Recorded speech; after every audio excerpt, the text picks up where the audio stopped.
Jeff Bezos is already the richest man in the world, and on Monday, his net worth jumped by a record $13 billion in just one day, according to Bloomberg.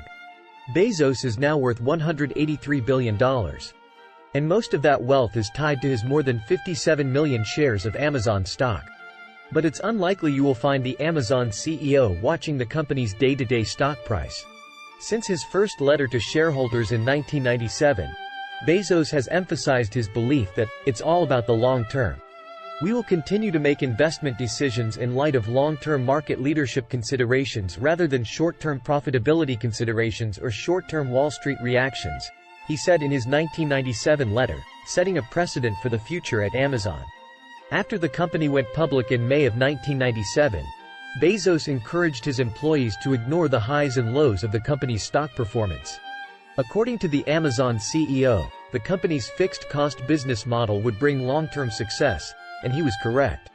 We had gone public on a split-adjusted basis, $1.50 a share in today's terms, and the market became very quickly an internet bubble kind of market, Bezos said at the Bush Center Forum on Leadership in 2018.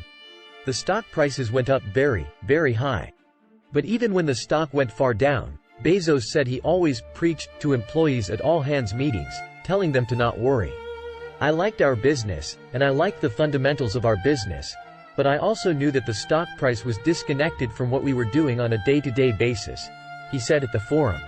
Bezos would frequently quote famous investor Benjamin Graham, who was Warren Buffett's mentor and idol, when reminding employees and shareholders about Amazon's long-term goals. I would say, look, we got to remember the great quote from Benjamin Graham. In the short run, the stock market is a voting machine. In the long term, it's a weighing machine, Bezos recalled at the forum. So don't think about the daily stock price. Since the beginning, Amazon employees had stock options, and he did not want them to measure success with stock price. I said, look, when the stock is up 30% in a month, don't feel 30% smarter. Because when it's down 30% in a month, then you're gonna have to feel 30% dumber, and it's not gonna feel as good, Bezos recalled at the forum. During the dot-com crash, Amazon had a brutal year, as Bezos said in his letter to shareholders in 2000. Shares were already down 80% from the previous year at the time he wrote the letter, but he still wrote that the company is in a stronger position now than at any time in its past. It was good that I laid that groundwork, because in the year 2000, the whole thing came tumbling down, Bezos recalled at the forum.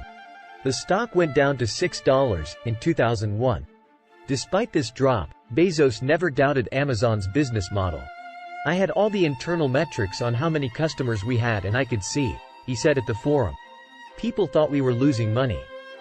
I just knew it was a fixed-cost business, and as soon as we reached a sufficient scale, we would have a very good business. Knowing this concept, according to Bezos, was what kept him calm during the ups and downs. That understanding of the fixed nature of our expenses, relative to physical retail, is what led us to have the "get big fast" strategy. We knew that our economics would be improved if we had sufficient scale, he said. Amazon has a current market capitalization of over $1.5 trillion.